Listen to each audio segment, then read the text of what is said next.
Thank you. Good afternoon, ladies and gentlemen, and welcome to the meeting of the South Planning Committee here today. We are not expecting the fire drill today. In the event of the alarm sounding, please leave the building and gather at the front of the building. I am obliged to inform you that this meeting is being live streamed and recorded. But I also ask you please ensure that mobile phones are switched off, in order that those watching the live stream know who is speaking, with members and officers introduce themselves prior to speaking. To ensure members of this committee and all points raised by public speakers are properly heard, I must advise you that I will not tolerate any disruptive behaviour. This is a meeting held in public, not a public meeting. And if such behaviour takes place and persists, I will adjourn the meeting. I shall now ask members of this committee and officers to introduce yourselves. Councillor Ed Potter, Shropshire Councillor for the Lowton Division. Councillor Caroline Bagnall, Shropshire Councillor for Broseley. Tony Parsons, Councillor for Basin Hill, Column and Sutton. Hilary Love, Councillor for Church Stretton and Craven Arms. Nigel Lumby, Councillor for Ilford. Richard Halfway, County Councillor for Clee. Andy Boddington, Councillor for Ludlow. Kathleen, Planning and Development Services Manager. Councillor Robertson, representing Brown Key Division. Christian Lee, Councillor for Bridge North East, Manchester Abbey. Nick Higlop, Councillor for Lay Valley Ward and Vice Chair of this committee. Charlotte Morrison, Area Planning Manager. David Evans, Councillor for Church Stretton and Craven Arms and Chair of this committee. Graham French, Principal Planner. Kim Brown, Solicitor. Tim Boyd. Right, we've got apologies for absence, please. No apologies, Chair. Thank you. Minutes of the last meeting, held on April 11th. Could I have a proposal for the minutes, please? Thank you. Second for that. Thank you. All in favour? Thank you. That's unanimous. Thank you. Public questions? No public questions, Chair. Thank you. Disclosure of pecuniary interest, please. Councillor Luff. Thank you, Chair. Yeah, I have pecuniary interest in the barn at the rear of Brockhurst, Church Stretton, as that is in my constituency. Anyone else, please? I also have an interest in the barn at Brockhurst, Church Stretton. I'm a local ward member along with Hilary, so therefore I will not take part in the debate and I will leave the room and hand over to the Vice Chairman. Thank you. Right, item number 5, proposed solar farm at West Burrington, Shrewsbury. Graham, please. Thank you, Chair. So, go on to the slides. Perhaps the layout plan is the next one. Gives the best. Thank you. Keep on up. So the application is for solar facility, the capacity of 30 megawatts and associated infrastructure, including substations, fencing, CCTV, access tracks and landscaping. The arrays will be laid out in multiple parallel rows running north-south across the site, covering about 80% of the area. And they would track the sun through the day, reaching a maximum height of 3 metres and reducing to 2 metres at midday times. So land between and beneath the panels is intended to be used for biodiversity enhancements and seasonal sheep grazing. The new access would be provided. You can see just off the west, the sort of left-hand side of the plan, off the Camplot Road. Proposal to incorporate landscape plan, ecological enhancements. Construction will be controlled by a construction management plan. I thought I'd turn this off. So, I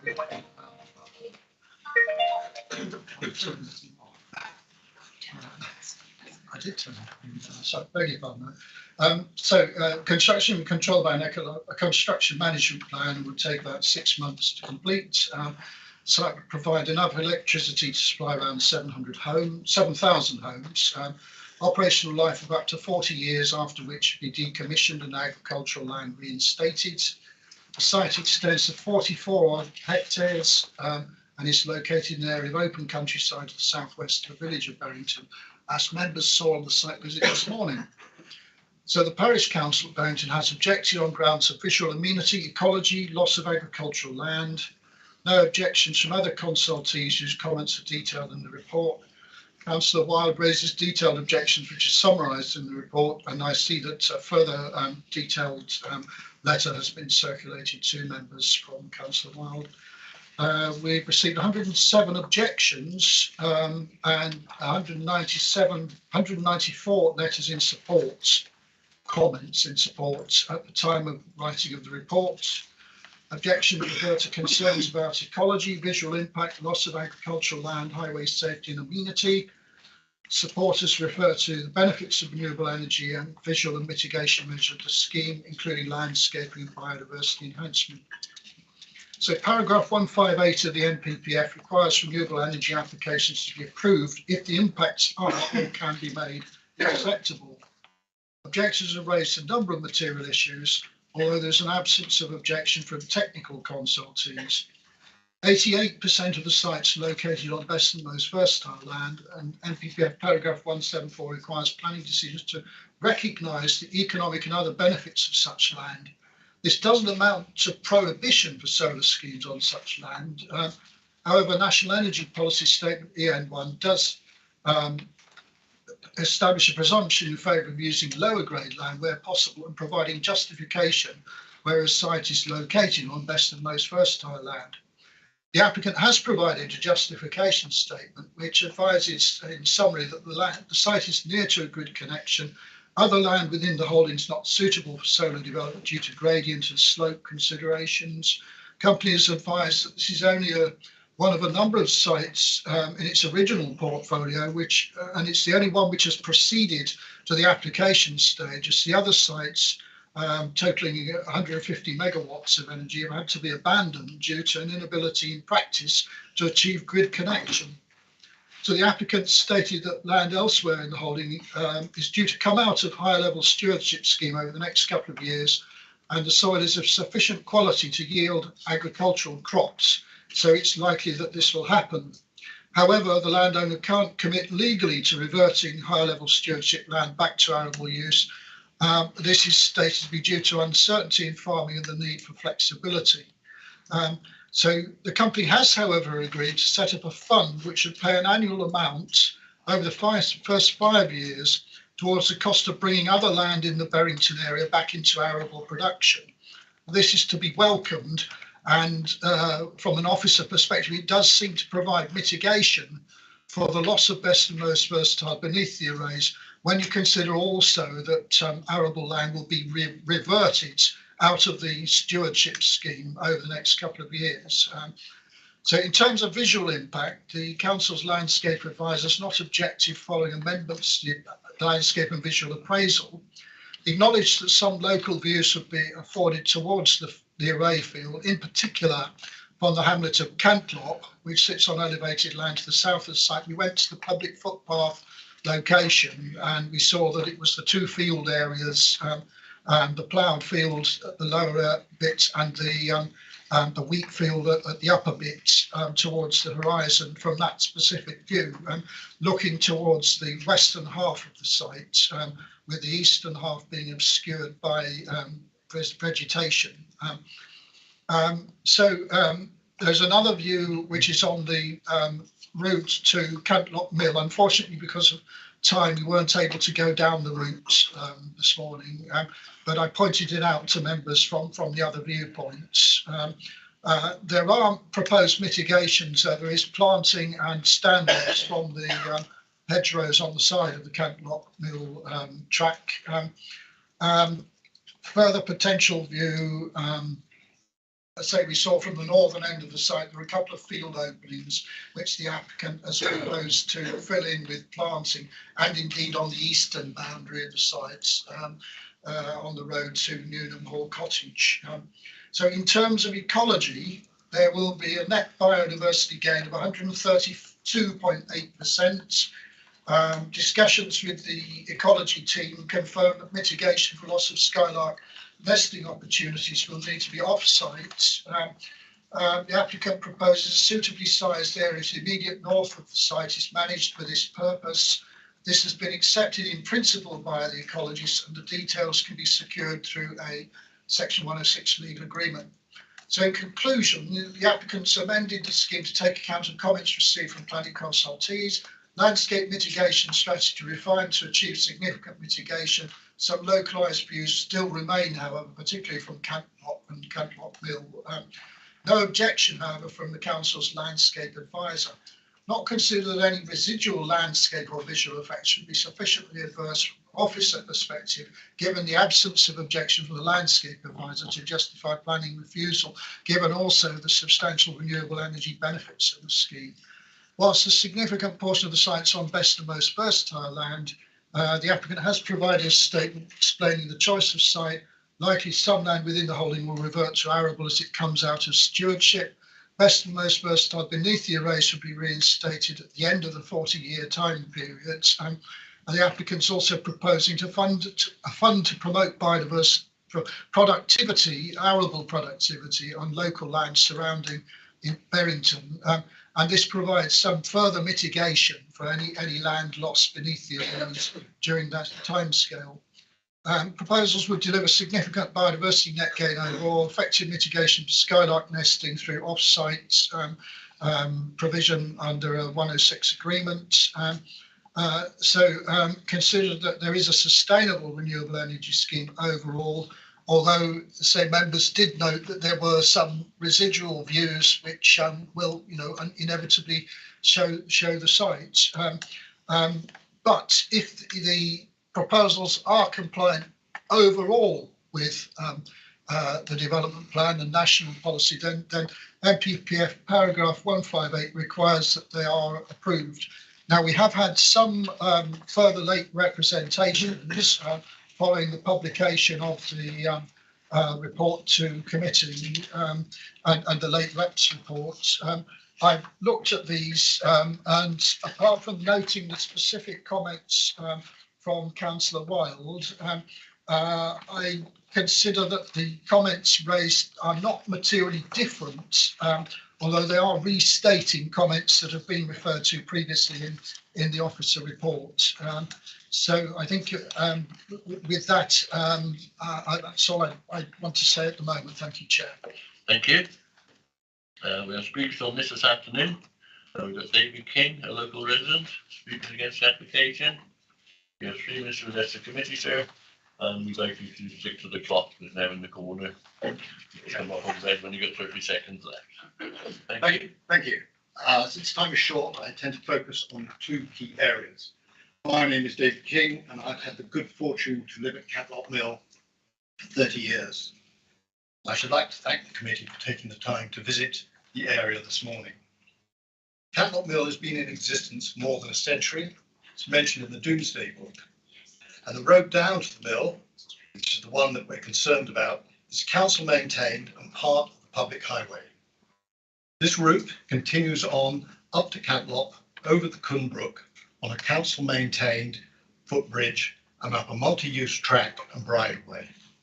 It's identified on ordnance survey maps as a route with public access. This route has been well used over the years, for example, in the past, to go to school, to church, and access public transport. And I mention this to emphasise its importance to us locally. It remains a popular, well-used route for local residents and for visitors to the area, including hikers, cyclists, and horse riders.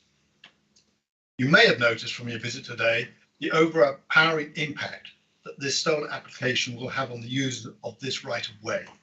In parts, the fields identified for the solar development on either side of the lane are up to 3 metres above the roadway in places, so that the up to 3 metre high solar panels will loom over road users to a height of 6 metres.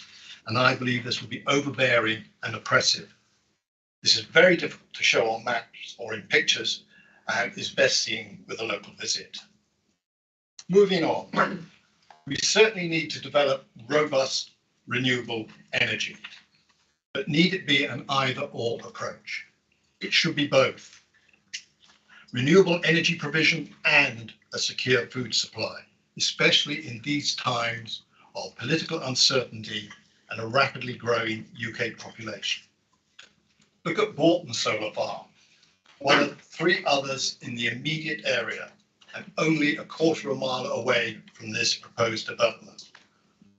That solar farm is on flat, poor quality land, whereas the undulating Berrington fields are 88% best and most versatile land, the majority grade 2 with elements of grade 1. The productivity of this high yielding land has been further improved by the construction of a reservoir for irrigation in the summer. The NPPF, Shropshire Council's DP26 policy, the National Farmers Union and the CPRE, amongst others, all agree that we should not be using our best agricultural land for solar farms. After all, only 21% of the arable land in England is grade 1 or 2. I firmly believe that we should not be wasting it due to poorly planned development, and I urge the committee to reject this application. Thank you. Thank you very much. Any questions for Mr. Kingsley? Yes, please. Robert. It's rather difficult for you, I know, but could you point out roughly where the mill is that you referred to? I can walk round. Is that allowed or can I do that? Raymond, yeah. Thank you.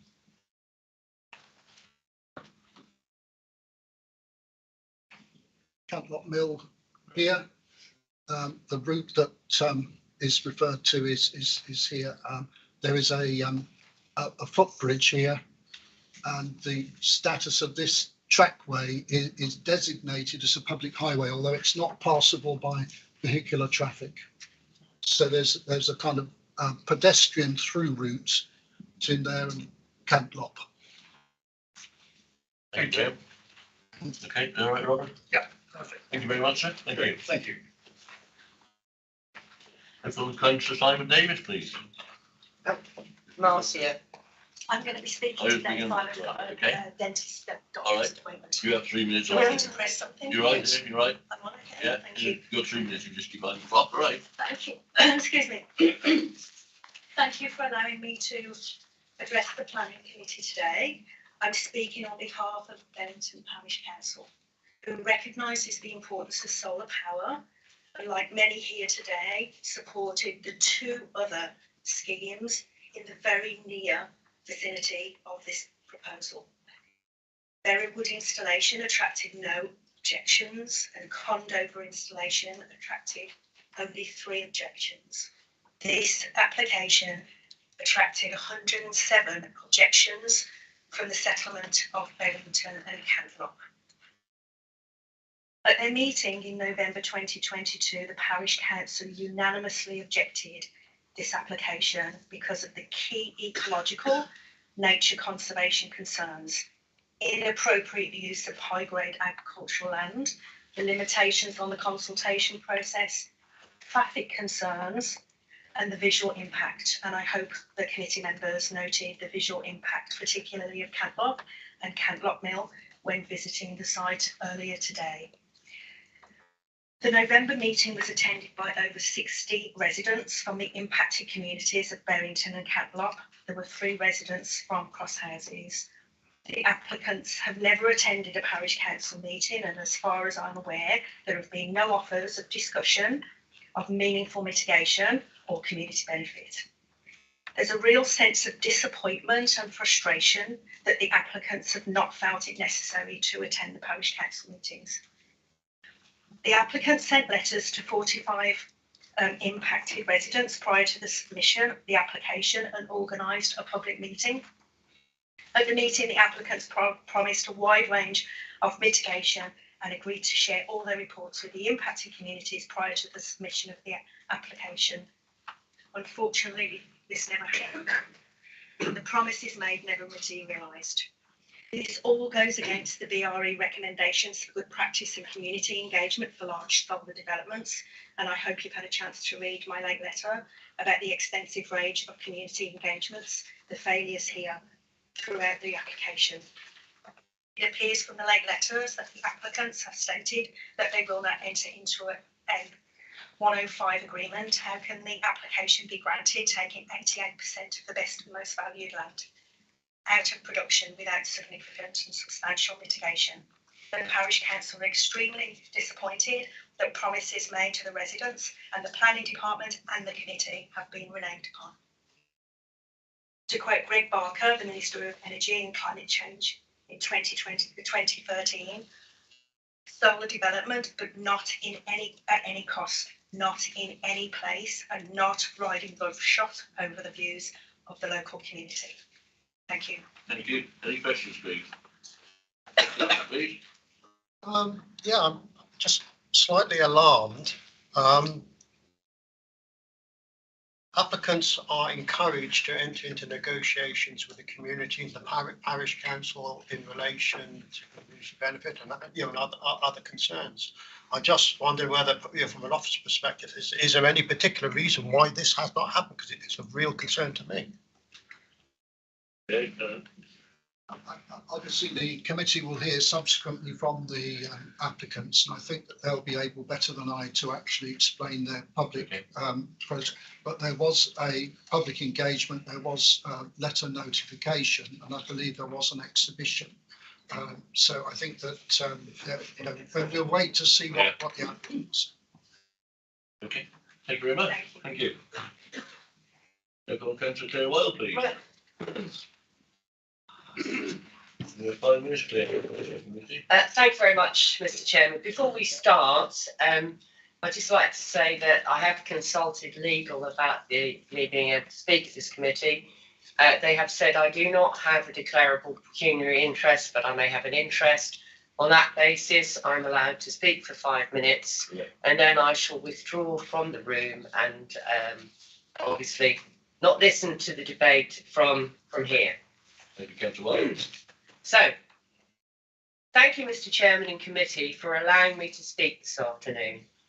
Hopefully, you will have all read the late letters and have been on the site visits this morning, as I believe the impacts of this particular application are very difficult to understand from a plan. I, like everyone here today, recognises the need for increased use of renewable energy sources and how solar can contribute. However, these solar sites have to be in the right location. This site is not the right location. The proposed site has not been through any sequential testing process. If members look at paragraph 6.3.4, the opportunity mapping study produced by Shropshire Council, you'll see there are other potential sites close by, sites that are flatter and well screened. It appears there have been no meaningful consideration given to the selection of any other site, as stated in my late letter, and no other landowner within a 5-mile radius has been approached by the applicant. I referred to that in my late letter as well. The key driver for this application being recommended for approval by the officer rests on the mitigation for the loss of best and most versatile land, BMV. 58 hectares of currently fallow land owned by the landowner had been proposed to be put back into agricultural production to mitigate the loss of the BMV land. This 58 hectares would have been a far more suitable location for the solar park and would have not had such significant impacts, either on the environment or on the BMV. This offer of mitigation has now been withdrawn by the applicant. The site is not typical of the other solar parks in the area. As you'll have seen this morning, the topography is such that the views from the highways and public rights of way cannot be mitigated in catalogues. You will have also driven up the very narrow lane known as Sandy Bank. I hope you noticed the reservoir that was installed to irrigate potatoes and the proposed skylark mitigation area, which is the other side of the road. This flat, lower grade field would have been much better placed for the solar park, and it would have left the skylarks in peace. The skylarks weren't mentioned in the original application, but their existence was brought to the attention of the case officers by local residents. The applicant talks about the virtues of the ecological benefits of the scheme, and then promptly evicts the skylarks, a red-listed bird whose numbers are plummeting. And just to compound their misery, their new home, which the applicant wishes to force upon them, will be in the middle of a commercial shoot.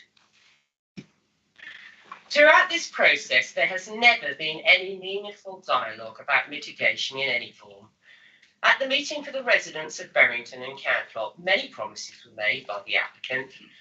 Minimum 30-metre buffer zones and 5 to 10 metre high quality planting, access for walkers, yet none of which has materialised in this application before you today. The proposed site is on 83% best and most versatile land, the vast majority of which is grade 2, the rest 3A. In fairness, the planning officer has obviously spent considerable time negotiating the 58-hectare arable reversion scheme with the applicant. This is to provide the necessary mitigation. The officer report is littered with references to this, and they're in my late letter. However, at a very late stage, this offer of mitigation has been withdrawn, as the applicant has written to the case officer saying they absolutely won't sign a 106 agreement, ensuring the mitigation is delivered. It also appears from the late letters that this is Ecology's only scheme.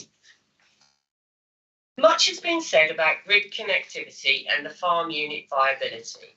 However, the farm unit has much closer fields to the grid connection, which are far more suitable for a solar park. The substation is in crosshouses where the farm unit has ample flat land. This scheme is similar to the Ledditch scheme that was refused by this committee last September. The only difference is that this application has more BMV land and the land is of a much higher quality. You refused the Ledditch scheme as it did not conform to planning policies MPPF 174B, Core Strategy CS6 and DP 26 and the Emergent Local Plan Policy CS17. Therefore, I ask you to refuse this application on the same grounds. Thank you for your time, and I'm happy to take any questions that you may Thank you, have. Councillor Wells. Any questions, Lieutenant? Councillor Tyndall. If I've understood this correctly, the applicant, if you've got the report in front of you, it says recommendation approved subject to the conditions set out in Appendix 1 and the Section 106 legal agreement providing for off-site skylark mitigation. Is that the Section 106 legal agreement which you say the applicant is now not prepared to enter into? No. So sorry, I got that wrong. Yes, you got that wrong. So basically, what the applicants have said is they currently have land in higher level stewardship. Yeah. So it's fallow, and what they said was they would take 58 hectares of that land out of fallow, and they would then turn it into arable reversion scheme and grow crops on it. And that was what the whole planning thing was predicated on, that there would be 58 hectares of mitigation. So that yeah, I understand. Yeah, so quid pro quo. So that is another Section 106 agreement. Yes. So the skylark mitigation is the other side of the road. So if you look on the map there, can you see the flat land, the other side? Yeah. Yeah. The other side on the line where the reservoir is, that bit there, that's the skylark mitigation area there. Which is the shoot area. Yes, and it's absolutely flat. Okay. Thank you. Thank you. Thank you. Any more? No. Thank you. All right, thank you. Right, we'll come on, Jay. Carboy. Yep. And you're the agent, and you have 3 minutes to address the committee, sir. Yeah. It's the right hand button on the speaker. Go for it. Okay, so good afternoon all. I'm Jack Carboni. I work for. On the front, the big button. Yeah. Good afternoon all. I'm Jack Carboni. I work for ADAS Planning. I'm speaking on behalf. I'm speaking as the agent for this application on behalf of the applicant, which in this case is Ecology. I'd like to begin by thanking members for the opportunity to speak and to thank the planning officer for his continued hard work and advice throughout the determination process. Your input has been invaluable, so thank you very much.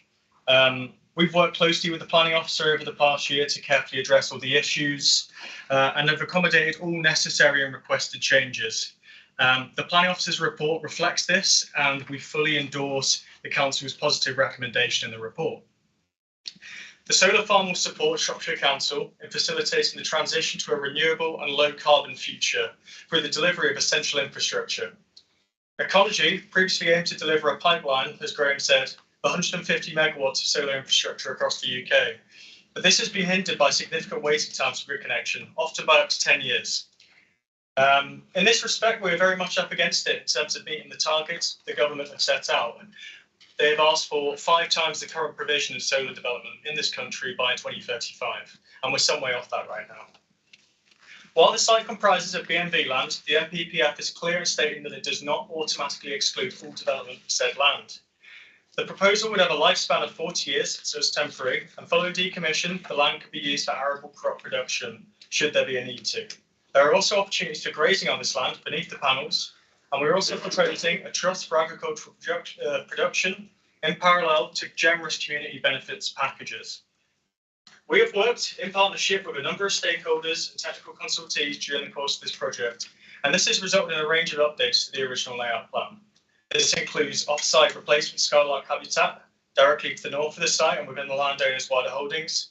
It also includes the removal of panels from areas of the site, including the western aspect, adjacent to residential properties, including Canlock Mill. The landscape and visual impacts have been fully assessed by an external consultant at the council. The scheme is submitted with a full landscape master plan, generous buffers, additional landscape planting proposed to minimise views into the site from the surrounding area. The landscape officer and the council is satisfied that there will be no unacceptable impacts. To conclude, the council's technical consultees have carefully considered all relevant environmental matters and have concluded that on balance, there would be no unacceptable impacts. Therefore, I would respectfully request that the committee follows the council's positive recommendation and approves the application. Thank you for your time. Thank you. Richard, do you want to ask a question? The same question as I put to the parish council, It does concern me. Because obviously, from officer perspective, you're encouraged to enter into negotiations with the local community, the local member in relation to community benefit, and the way forward. So it is concerning me at this stage that process has not happened. No, I think there's a couple of reasons for that. We are very keen to provide community benefits. That is something that we've considered and we're fully prepared to do, or the applicant is prepared to do. Part of the, I think, not necessarily the issue, but the process we're going through is working out what mechanism we would use, possibly through the council, to distribute and where the community benefits would be best placed, I guess. But this is something that's very much in the works. It's not something that's off the table at all. In terms of these negotiations, they should be done prior to planning applications approval. So it's still of concern that you've had ample time to enter into negotiations with officers. This hasn't been dealt with satisfactorily with your parish and the local member. So it's still of concern. No, and like I said, I completely appreciate that. I think Graham has had sight of kind of draft proposals for community benefits and letters that we're prepared to send out. It's just, unfortunately not quite wrapped up yet. May I speak? I'm Kenny Dillon, I'm Director for the Planning Landscape Team at ADAS. I've been at Talpan for 23 years. I've worked on numerous solar and other forms of renewable energy developments right across the UK. I think the issue about community benefits is that the council haven't got an official mechanism, and that's what we are working with the council with regards to that. I'm being deadly serious. There has to be a sort of white and white element to actually sort of deliver and monitor the community benefits to ensure they are being spent within the community, they are being spent on sort of community issues and sort of projects for the community, and there has to be a audit trail as well, and that's what we are working with the council on a sort of formal legal agreement to deliver these community benefits to the local parish council and to the local community. So we do take that very seriously, and it is something that we will be working with the council, and we are working with, and should this be approved, we will make sure that we work perhaps get you involved while councillor Huffer, sort of within this to make sure that you're involved, so there's impartiality as well. So that's where we are at. So we are taking this very seriously, and there will be community benefits, but we do need a sort of mechanism which is legal. Chair, can I come back one further time? You can come back again and then Tony Parsons, please.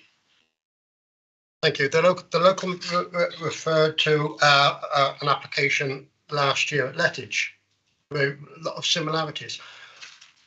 Called into a meeting on Wednesday, which I was reluctant to take. They still got concerns which I'll trying to take up with enforcement officers after this meeting today, with regards to the lack of enforcement and still the lack of negotiations in relation to community benefit. So, speaking from experience, from an application that's coming back at appeal, those concerns are real and should have been entered into at an earlier stage than what's happened. Should Tabitha come in first, please? I just want to clarify that the community benefits is not a planning It's not a planning consideration. So absolutely I just not. want to make sure that the committee are aware of that we can't consider that in the planning decisions. That is a separate matter. Thank you, Tabitha. Mr. Parsons. Yes, can I ask a question? It's in relation to something that Councillor Claire Wild mentioned earlier. This is the arable reversion scheme, as far as the HLS land is concerned. What is the position currently with regards to that, please? Yeah, so basically, it was clear that this was a matter that needed to be addressed, and based on previous applications that have been through council, it was clear that we needed to demonstrate that we go above and beyond to deal with this matter. So the idea was that the landowner has wider land holdings. We were trying to demonstrate that potentially, if that land was used, that there would be no net loss of arable output. Basically what you would have is the matter of BMB was temporarily displaced. The problem that's arisen off the back of this, and I think this comes with dealing with something that's quite new and innovative in its own way, to legally require a farming business to use one piece of land in a certain way is just simply not realistic, and it could potentially jeopardize their business. It's not as black and white as just you've got one piece of land and the other. So, changing needs, changing technologies, might be some form of crisis in another manner in the future where, I don't know, more housing needs, anything I'm trying to think of, but basically it's just not realistic to tie it in that manner. So yeah, it's been a bit of a funny process. Yeah. Thank you. Okay, thank you very much. Right, do you want to come back in, Graham, before we open up to committee? Thank you. Yeah, Thank you. Just to reiterate what I said at the end of the last my presentation, the company is offering up a arable mitigation fund, which will pay an annual amount for 5 years.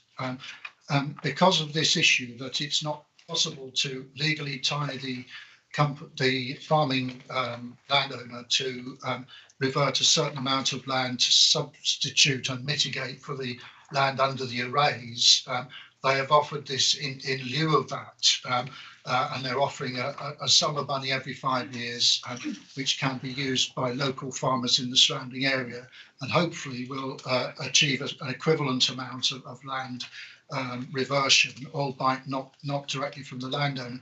The other factor is that whilst we know that the higher level stewardship scheme is coming to an end because of obviously Brexit and changes in subsidy regime, and that land will have to be managed in some way when it comes out of a stewardship scheme where it's effectively being paid to be managed in a certain way.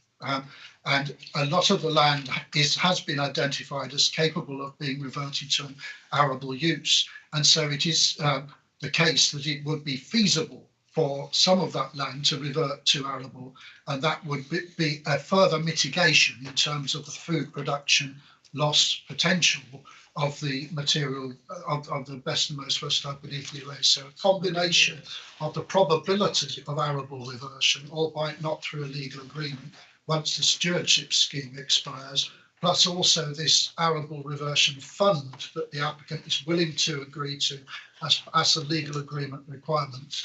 That is the mitigation for the loss of arable land within.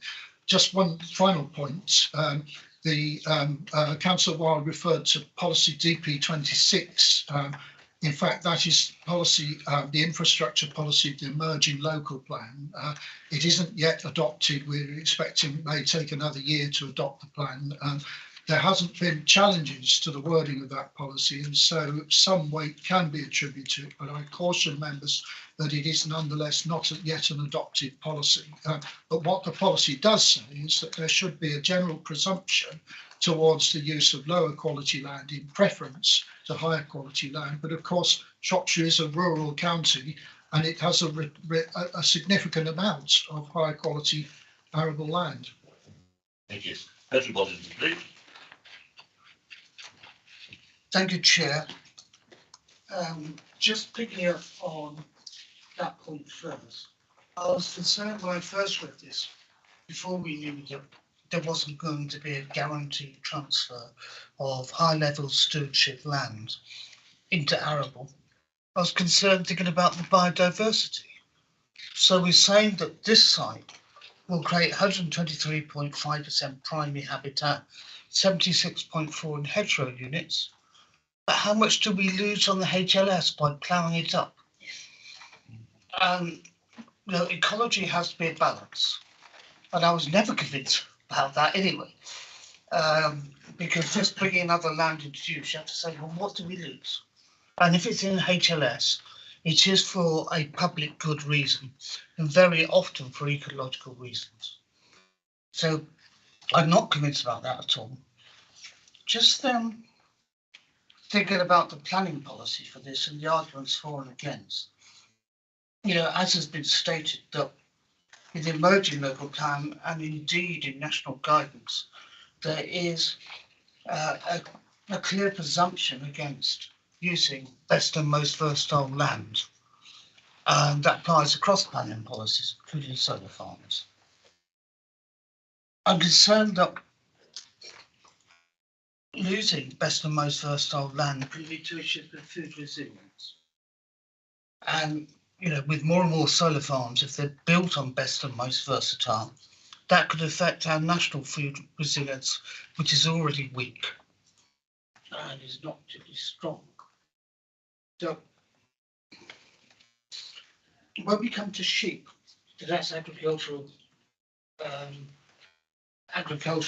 continuation, sheep under the solar panels. Well, let me take a quote. It is considered that this would not amount to appropriate mitigation for the loss of arable productivity on protected B&W land, comprising 90%, a little less here, over a 40-year period. Now that quote actually comes from officers' submission to the Ledges Farm solar appeal, which is coming up shortly, which is grade 3B land. This is much better land than grade 3B. And the committee rejected that application because we were concerned about the loss of B&V land. Again, quoting from Bettich, the 40 years is a significant time span, which could be considered tantamount to a permanent loss of B&V land when viewed within the timescales of conventional farm management. And continuing with those quotes, there are questions as to whether land will be capable of being reinstated to an equivalent quality after 40 years, particularly if there is soil compaction during the construction phase or as a result of sheep grazing. And importantly, there's no precedent. We haven't actually decommissioned any solar farms anywhere. So we don't know. And there isn't a continuous soil sampling process going on. Nobody's measuring the soil. We're not going to know what the effect is until we rip them all out. So those are my concerns. I'm very reticent to support anything that leads to the best loss of best quality land in Shropshire. we have a lot of land which is frankly pretty rubbish. It's not very good land at all. And there are many other places, and less sensitive places too, in terms of their landscape, where you can put solar farms. Thank you. Thank you, Councillor Bodden. Councillor Dock, please. Thank you. I just wanted to say I've got a lot of concerns about the best and most valuable land being used. And I also wanted to just check, they're talking about a 5 year, every 5 years, or is it 4 or 5 years, they're going to provide a fund or a trust? And how much are they actually offering, and you know, to give out to other farms to help make up for the loss of the land?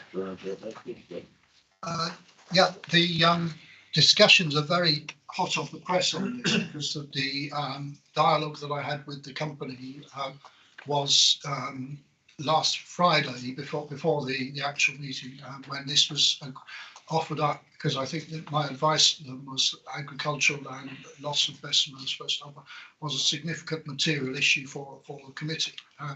And they came up with this suggestion of a fund to offset the loss of the land underneath the arrays, best and most first time. And they have offered up in the first instance a figure of £7,000 for the first 5 years was suggested. Now I've had subsequent dialogue with the applicants, and I think that it may be that they're prepared to sort of up that to some extent. What I would say is we're not simply looking at the loss of land beneath the arrays, because there is going to be an end to the stewardship scheme. That is going to happen. It's set in stone because we're out of Europe, so different funding regime will apply. That land will come out of stewardship. It's being, at the moment, stewardship is paying for it to be maintained and managed in a particular way. When that funding goes, it's not realistic to expect that that land will be managed the same way. They will need to consider ways of earning revenue from that land, and it is likely, therefore, although they're not willing to agree to a legal agreement to quantify that, that at least some of that land within the wider holding will go back for arable purposes, and thereby will offset, albeit in an unquantified way, the land which is beneath the arrays in terms of food production. The second plank of their mitigation is this arable reversion fund, which will pay for things like improved drainage in local fields, and where they may not be able to actually achieve the reversion to fully compensate for the loss of the hectareage under the arrays of best and most versatile. The hope is that there will be other areas in the local vicinity where this fund will intervene positively to facilitate upgrades in food productive capability, for instance, through drainage improvements to land. Now, as I said, the first dialogue on this was with the managing director of EcoGen on Friday, and the initial figure that was mentioned was £7,000 for the first 5 years. Now, clearly, this is a significant issue for members, and say there may be that there is scope for further dialogue with the applicants on this, but I can't speak beyond that at this stage. Thank you. I would like to suggest, along with my colleague down here, that those sort of discussions should really have been sorted out and discussed and finalised before we got to this position that we are in now. Because what we're being asked to do is to make a decision on something where we don't really know, that we've got no balance as to where we are. And I do have great concerns where we are in this situation. Yeah, I mean, I take your point entirely, Councillor Luff. In the supporting documentation on agriculture, there was a reference and a presumption to the fact that land would be reverted out of the HLS scheme, and that would mitigate for the loss of the land underneath the arrays. When I came to press and asked whether they were willing to put that in the legal agreement as a legal obligation, it wasn't possible for the reasons that have been clearly stated by Mr. Carboni. So this alternative mechanism, which is a dual mechanism, where they're on the balance of probability, it is likely that the HLS land will revert significant portions of it to arable production, thereby offsetting the loss beneath the arrays, but that additionally there is this legal agreement fund to further the scope of arable production in the Berrington area. Thank you.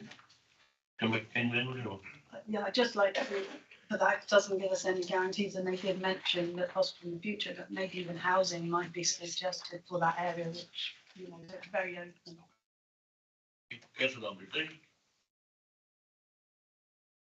I really welcome this discussion because we have undervalued best and most versatile in this planning committee for a number of months. And now all of a sudden it's really important again. Now the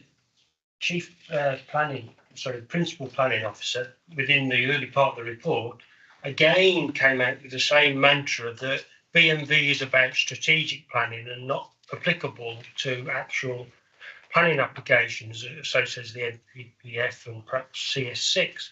So I'm quite staggered really when you see that we're talking now about agricultural mitigation funds or whatever they want to be called, because that really is the admittance of how important B&V is. And in this case, at 88%, and I'll say it again, 88% is an incredible amount that how good this land is. And the map that's been provided that shows all the yellow of where it could have been really shows that there is a vast area around there where it could have been, and then they've chosen this on the best option. And so I think it is a very serious material consideration.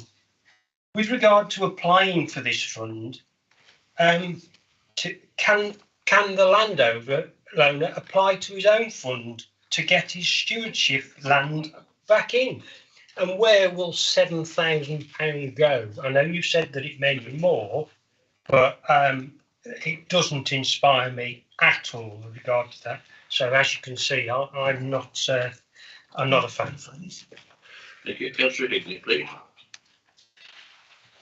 Thank you, Chair. Can I start by saying that I give very little weight to the word temporary when we're talking about applications such as this, because if temporary is 40 years, in my opinion, 40 years is probably about half a lifetime, hopefully for a lot of people. And I think that's too long to call it temporary, but I understand why it's used. I agree with previous speakers, and I don't want to repeat things, so I won't speak for long. But 88% is far too much. That's most versatile land. I went on a site visit this morning, and the crop was growing really well. I'm not a crop expert, but I can tell how good quality that land was, and the crops all around it. I don't think there's enough agrivariance to mitigate this. And if we can't even have a guarantee that stewardship land will be brought back to arable use, because there's no guarantee on that, we haven't actually got anything down in writing, or there's no guarantee.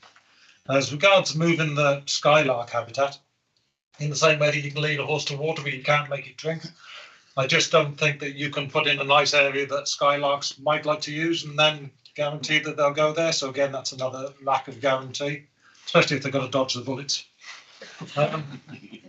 But my main concern, and again, this from the site visit this morning, is it's far too visible. This site is visible from near and far, especially from the Candlock direction.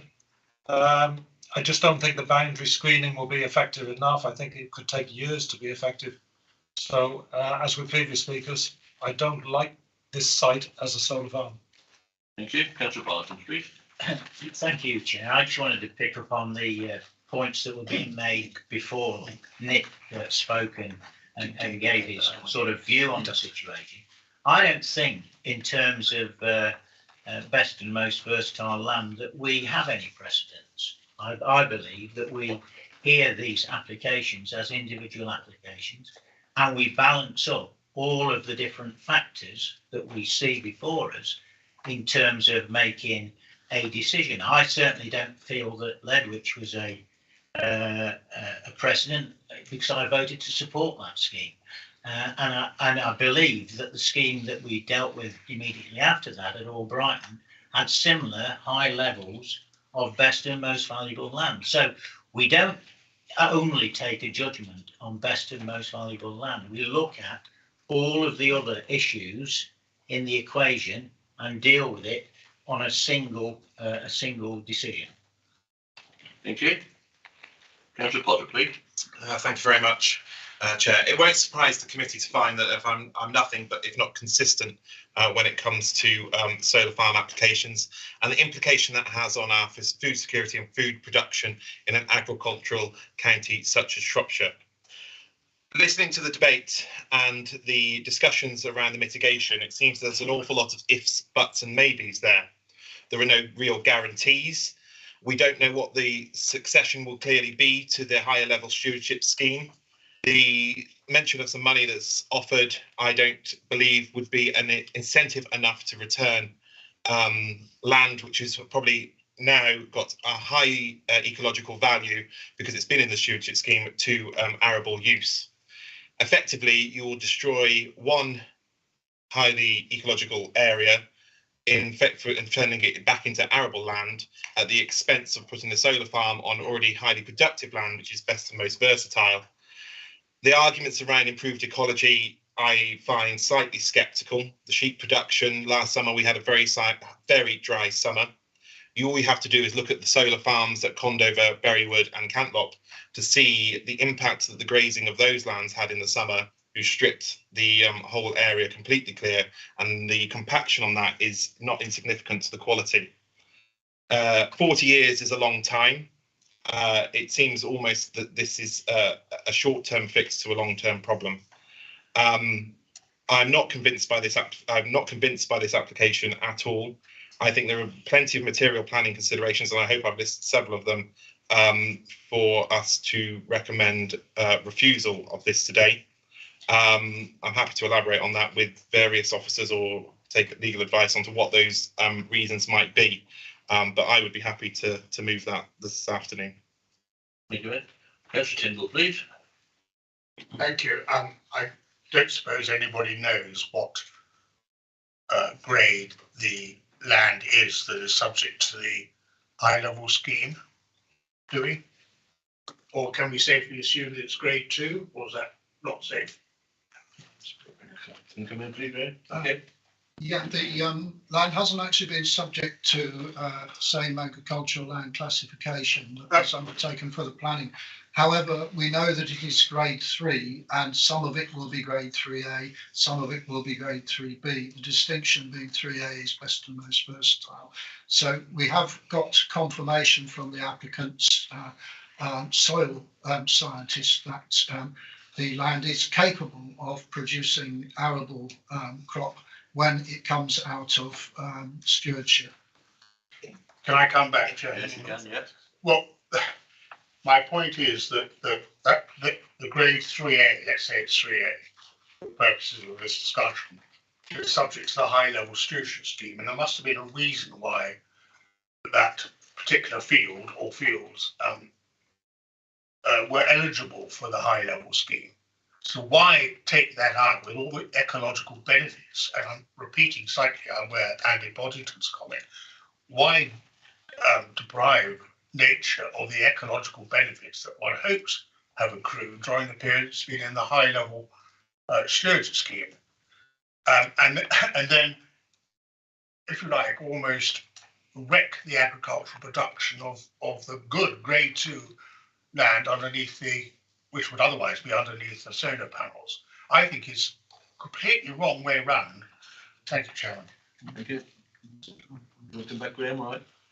If I could just clarify on the land to the north, which also is within the landowner's holding, there is Barrington Pool Treble SI, which members saw this morning, which is to the southwest, immediate southwest of Barrington, and that is one factor why the high level stewardship scheme has been accepted in this area to protect the integrity of the Treble SI.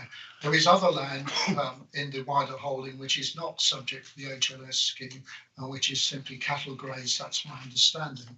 But the land which is within the HLS scheme, some of that has gradients or within the catchment of the Treble SI, and there are some outlying habitats which are kind of boggy, peaty hollows, which also have habitat value, which I believe are included within the stewardship scheme. But it isn't the case that all the land to the north of the Berrington Road is all as a whole included within the high level stewardship scheme. I think some is just grazing land at the moment. Councillor, do you want to come back? No. Councillor Lee, please. Yes, if this solar panel application this afternoon gets given the approval, this will be the third solar park within 3 miles of Cantlop, which with Cantlop Mill, Cantlop Bridge and Coombe are historical places of interest. It will have a major impact on these local heritage assets, and granting permission will give this area a feeling of being very industrialised. You know, the parish council have supported the previous 2 planning applications for solar panels in this area, and this time it's clear that residents don't want this third solar panel park in their area, and I think it's very important that we listen to their views. Thank you. Thank you. Councillor Alford, do you want to come in? Yeah, I think listening to the debate, I think my line is probably follows up from the NFU. If you read any of the farming pests, they've raised real concerns with the use of best and most versatile land being used, or the proportions of it being used for solar. We've got a parcel of land here. We think of cereal production. It's got the capabilities of irrigation, so you're immediately thinking of potatoes and your other combinable crops. We're not making any more land. We're losing big proportions to solar, and generally, I'd like to think I'm supportive of all renewables, but it is a matter of right place, right location.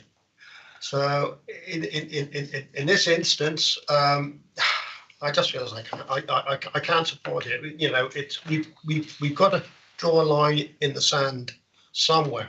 I'd welcome more guidance from central government to put more weight rather than guidance on best and most versatile.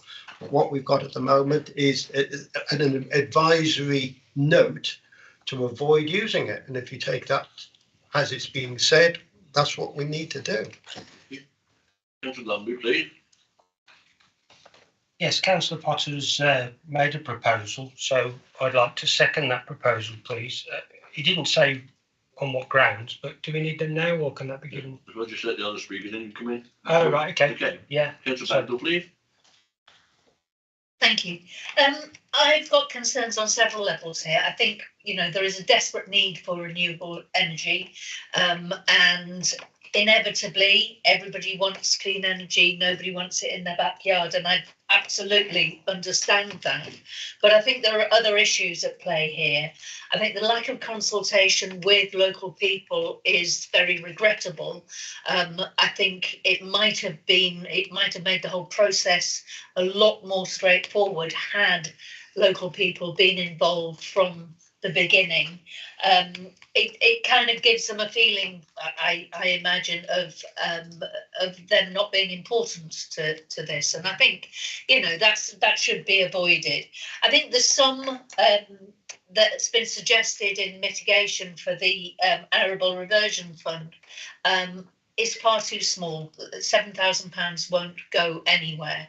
A few years ago we did some drainage work in our local park, and I think that was well over £20,000 was spent on that. £7,000 a year is not going anywhere, and over 5 years, when you've got a 40-year lifespan of the solar farm, it's very little indeed. And I'm also concerned about the skylarks, and what provision is going to be made for them. I think there are too many ifs here, and I think more information needs to be provided in order to put our minds at rest. And so that's where I am with it, really. Thank you. Councillor Bagnall. Councillor Tindall, please. I hope I can remember what I was going to say. I know I've been a member of this planning committee like a yo-yo, sometimes on it and sometimes off it. And I don't actually recall being party to the Ledwich application for a solar panel farm, but I believe the committee by majority voted to approve it. No, to Refuse it. reject it. Oh, sorry, to refuse it. Well, that actually supports what I was going to say. If they refused it on principally grade 3 land, was that correct? 3A. 3A. Then why should we be approving this, which is principally grade 2?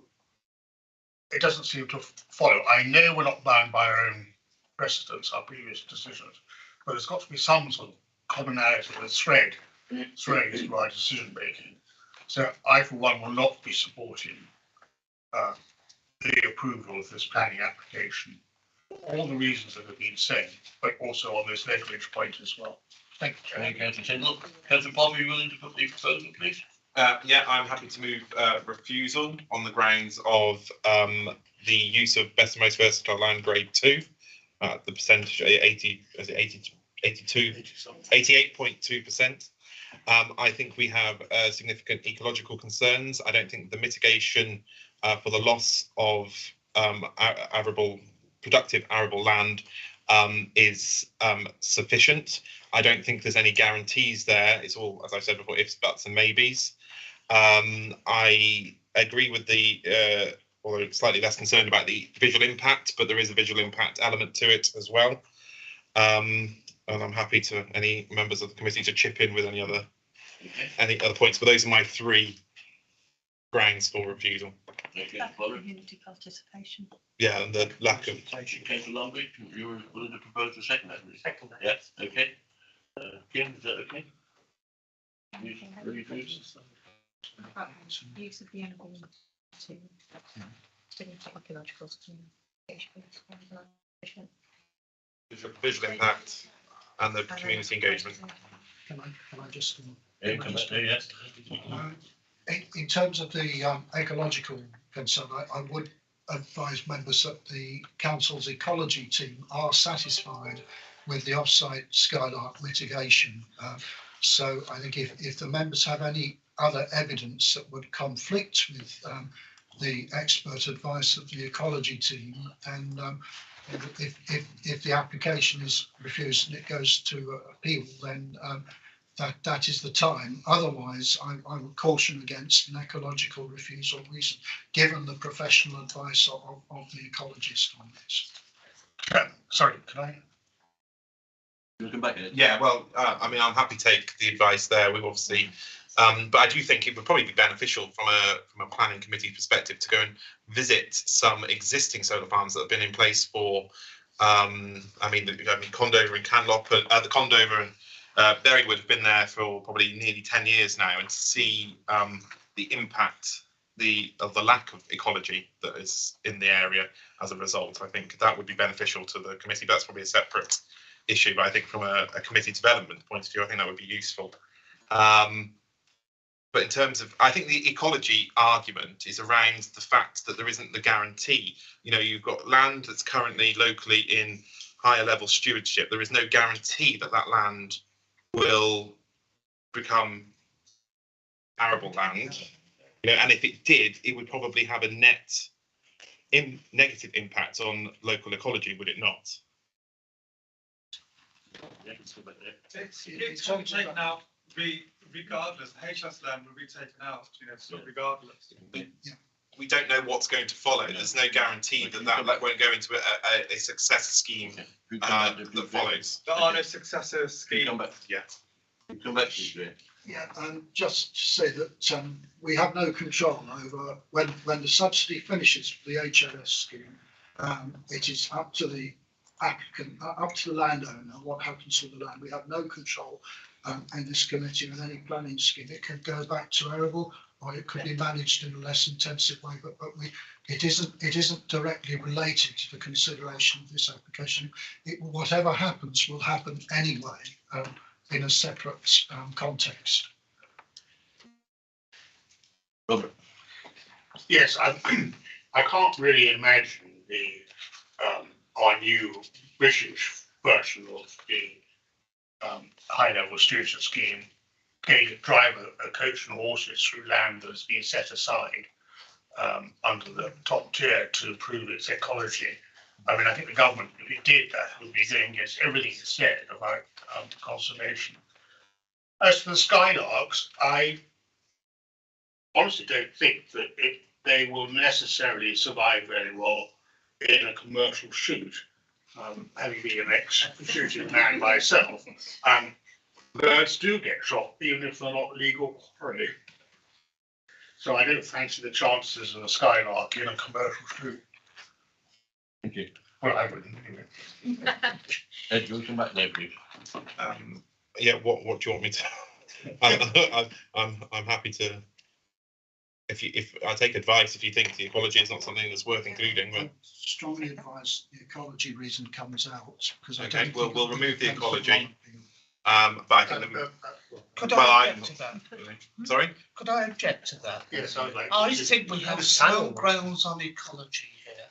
So moving wildlife around has been shown not to work. And moving skylarks around, I don't think works. And I think we should be brave enough as a committee, despite officers' advice, to defend that reason and at appeal under CS 17. I agree. Okay, well, at appeal, I'll defend the best and most fertile land, and Councillor Boddington can defend the ecology. We're leaving the ecology. Okay, if the committee are happy, yeah. So it's proposed and seconded. Kim, could you take the list, please? For refusal of the application. Thank you. Okay, so we've got proposal and seconded to refuse the application contrary to officers' recommendation. Sorry. Can you hear? Sorry. Thank you. We've got a recommendation to refuse the application contrary to officers' recommendation for the reasons set out by Councillor Potter, being the loss of the use of best and most versatile Grade 2 land, significant ecological concerns, as mentioned, mitigation for the loss of the arable land is not sufficient, as there's no guarantee, visual impact, and the lack of consultation with the local community. If you could indicate whether you're voting for or against, please. Caroline Bagnall? For. Andy Boddington? For. Richard Huffer? For. Nick Hignett? For. Christian Lee? For. Hilary Leff? For. Nigel Lumby? For. Tony Parsons? Against. Ed Potter? For. Robert Tyndall? For. David Evans? For.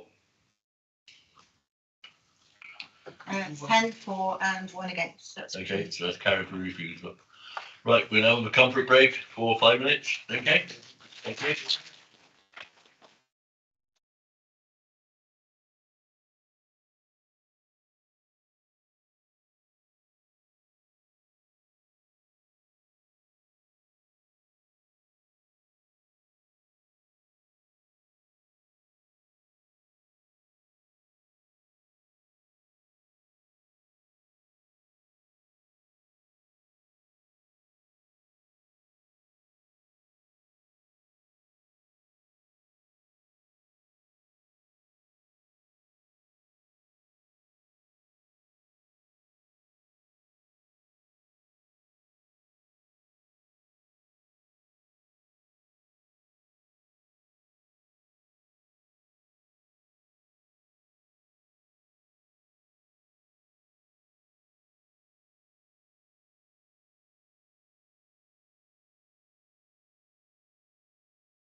Great smell. Sorry, Ollie. You beg your pardon. That's why Live again now, Chair. Okay. Item number 6. Following the legal advice, the next item on the agenda has been withdrawn because it is considered not to meet the relevant criteria for committee referral. According to members are asked to disregard the officer report and note that the application will be determined instead by officers. So we'll now go on to item number 7, which is bungalow Shrewsbury. Who's dealing with one? Charlotte. Okay. It's along quite well. So this application is in outline for 2 dwellings on the site, urged in red, with all other matters reserved for later consideration. The sites are joining the B4386 road through Shrewsbury, close to the village hall and school, and directly opposite to the cottages residential estate, which you can see the opposite. The local members supports Post Council's objection on the basis the proposals amount to overdevelopment out of character with the village plan and could impact on school traffic congestion. We also have one neighbour objection raising similar concerns. Shrewsbury is recognised as a community hub with a range of services. Samdove Policy 2.2 gives it a guideline of approximately 30 additional homes within Shrewsbury during the plan period. Most of this would be provided on one allocated site, which has an approval resolution and is awaiting completion of an affordable housing legal agreement. This application results in a net increase of 1 dwelling. So that would be a total of 41 dwellings, exceeding the recommended development during the development plan period by 11.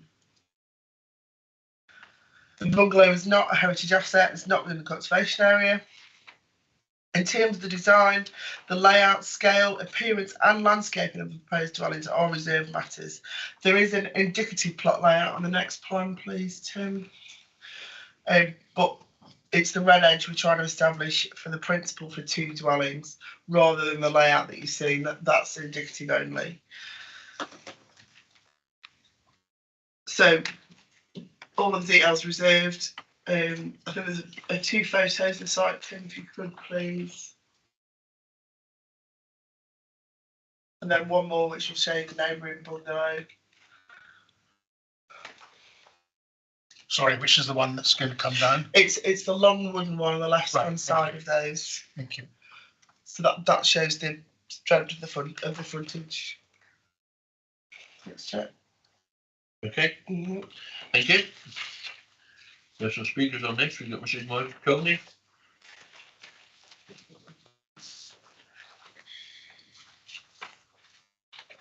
Thank you. You can press the right hand button on the microphone.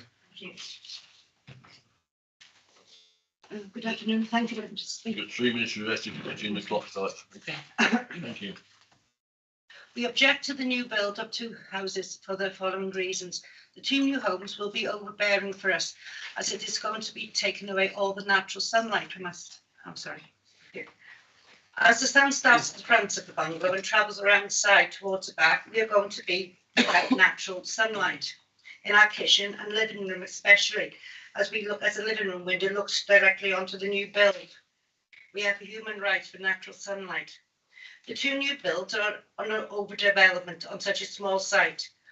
When our bungalow was built, it was conditioned that it had to be in keeping with West Bungalow. The same rules should be applied. That is, the new development should be kept within keeping with our bungalow. Parking on the plan states that there's frontage parking. With the school and nursery having 3 drop-offs and pick-ups a day, this is going to be very congested. We have problems with parking already. There are zigzag lines outside our bungalow, which people park on, and there's a junction opposite both properties. So the problem is just going to escalate and become a safety issue. The 2 new houses are out of carriage with the rest of the village. It is going to block the view of the Grade 1 listed church, which can be seen from the pavement and road as it is now. The upstairs window will look directly into the children's playground. This could be a concern for children's welfare. There's a heating oil tank that has been leaking for a few years now and has contaminated the ground, which needs to be removed. On the plans, it does not state the length of the two houses. And with the frontage parking, this means the houses could go back further than what we actually think. That means more loss of natural light. We have no objections to a bungalow being built or two semi-detached bungalows. Thank you for your time. Thank you. Could I- Question? Is that your bungalow on the Yes, right? the red On the brick, right? the red bricks from Zelda. Yes, thank you. Okay. And so the sun, It's on house round, and it'll go right round that side. Yeah. so we're looking at it facing north. Is that correct?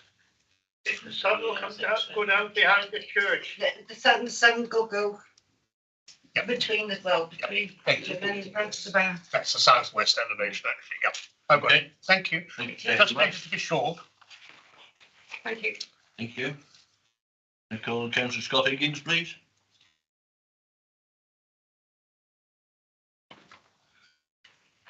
You're speaking on behalf of Shrewsbury and Brompton Parish Council, and you have 3 minutes, please.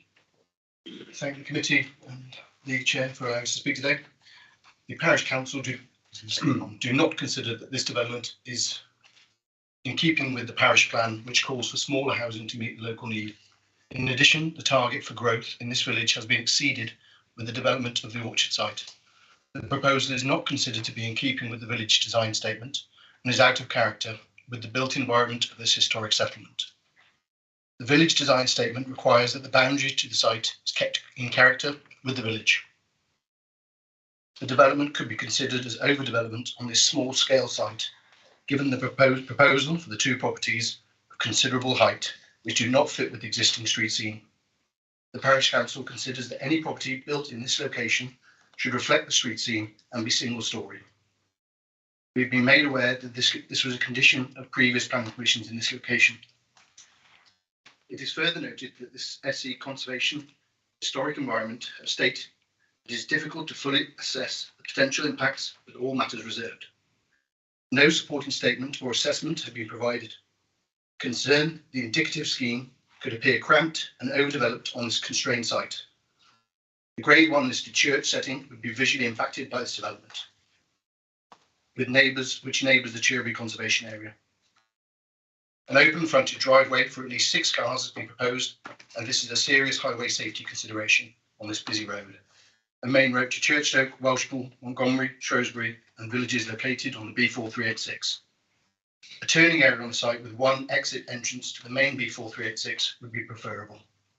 The site is located in between the primary school and village hall, with a high volume of pedestrian and vehicular traffic access to the school and playground both on foot and by car are alongside this development. The site could make parking for the very popular school and nursery exceptionally difficult.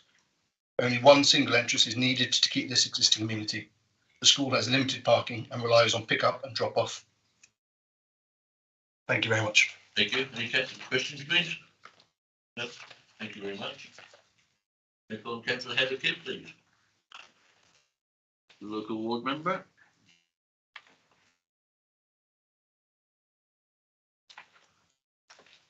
Thank you. In your visit to Shrewsbury this morning, you will have seen what a very pretty village it is and how historic it is. In fact, this building here was the district nurses building, has no listing on it or anything else, but it was built originally for many decades ago for the district nurse, and half of it was cut off for Tara to be built, which is why it had to be a bungalow as well. And that was in the mid-80s. So the conservation area that has been referred to in the document actually is at the back of the garden to West Bungalow and along this side of the bungalow. All of the other housing around it are bungalows. The ones at the back, which are semi-detached bungalows, were built so that when you viewed across, and they were built by South Shropshire Housing Association, they didn't actually mean that the church was not visible. So all of that was kept in place. The parish, when I was at their meeting discussing this, were really concerned that actually that street scene and that low level was kept in place. They're not anti-building. In fact, they supported the 27 open markets on the back and the 13 that hopefully will be on site this summer, which I have supported all the way through. This is a village of 90 houses and we've already got 40. We do not need an extra. And they were pleased to have those because to support a school, very popular village school, a shop and the pub, which hopefully will be opening again this year, we do need housing. Nobody has objected to any of that. The concern here is that the impacts of two dwellings, especially if they're houses rather than single story, will have quite an impact on access to the school. And I might say the school uses the village hall for that much of its PE and so on, especially in the winter. So walking up and down that pavement is really, really important. And you will have seen on the document that I circulated how busy the road is in the morning. And that was just one morning I went out there. This is normal. And sometimes they're stacked back further. So if you took an open frontage there instead of one access point, the reduction in parking there will be significant.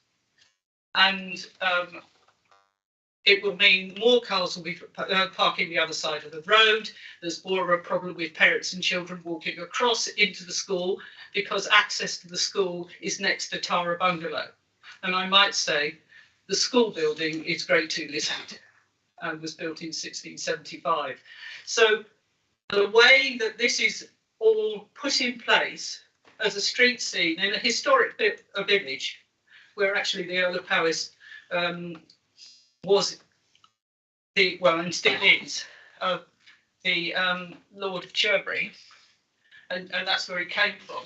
That's how historic it is. And the church was part of a very big priory, which is why if you read the archaeology there, they actually want digs and so on to go on. Even in my house, when I had an extension built, the other side of the road and down the road, I had to have a watching brief on archaeology because it's so sensitive. So what goes here may not look a fundamental issue, but it is for the village. And overdevelopment is my concern. One, the height. Two, we don't have houses crammed on top of one another. We have semis. Semi-bungalows there would be fine with one access at a turning point. Absolutely no problem. But actually, it fits itself to a really quite nice bungalow there, which wouldn't impact on neighbours, the houses behind, or any of the views of historic buildings in the area. And did you see the school? I hope you did, because it's just stunningly beautiful. So that's what we're saying. It's not that we don't want development. It has to be redeveloped. It was chronic for anyone to live in. And even the blacksmith who used to live in it and his wife who lived in it until the last few years, until she died, had significant problems keeping warm.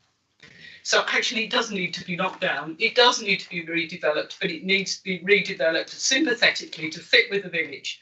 And as I say, I probably wouldn't have an objection to semi-bungalows with one access.